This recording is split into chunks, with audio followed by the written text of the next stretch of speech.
Сәлем достар. Бүгін сіздерге розочки деп аталатын печеньенің рецептісімен бөліскім келеді. Видеоны соңына дейін қарауларыңызды сұраймын.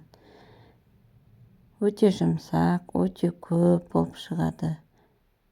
Рецепт төменде описаниядан қарап алсаңыздар болады. Ең алдымен дайындап қойған ұнымызға разрыхлитель саламыз.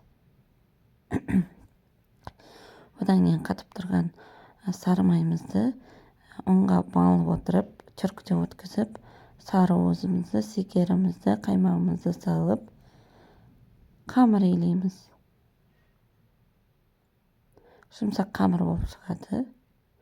Одан кейін міне жұмыртқаның ақ уызын осылай секер салып араластырамыз. Аппақ болғанша, ерілгенше араластырып аламыз.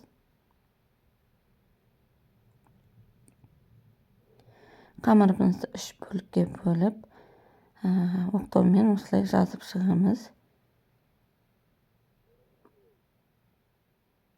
Қамырдың қалыңдығы енді шоқалау етіп жаямыз. Көріп тұрғандарыңыздай, дастарханның қызыл гүлдері ар жағынан көрініп тұратындай етіп жайып алсаңыздар болады. Одан кейін начинкасына жаңағы ақ уызымызды жағып шығамыз. Одан кейін грецкий орех осындай салып шығамыз салмасына. Қалауларыңызша изюмді де салып шығамыз. Одан кейін рулет етіп орап аламыз видеодағыдай.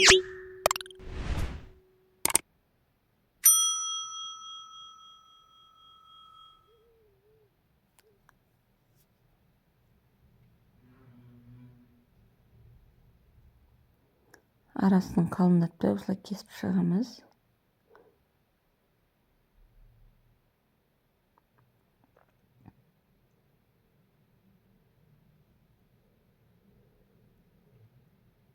Противенге саларды осылай үстін басып шығамыз.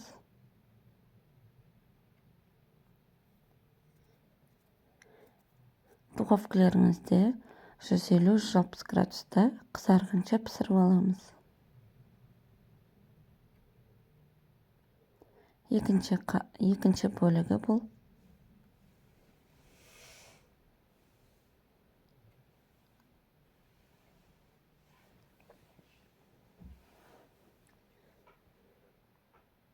Өте көп болып шығады. Ұзаққа дейін жетеді.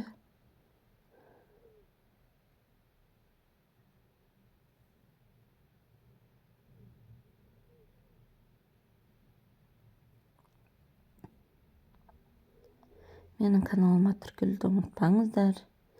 Лайк қойып қойыңыздар ұнаса. Алда тағы да рецепттер болады. Бұл 3-ші бөлігі.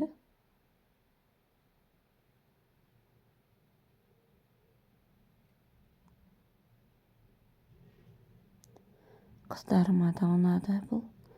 Жолдасыма да ұнады.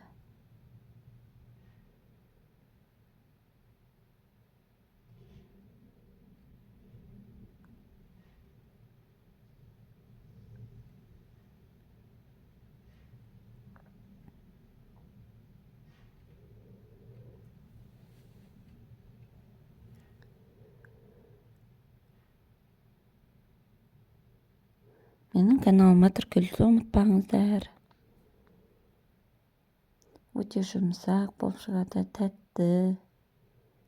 Начинкасына грецкий орех, изюм салмасаңыздар да болады.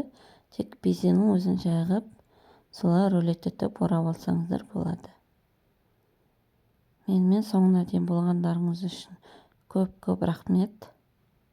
Алда тағы да рецепттер болады.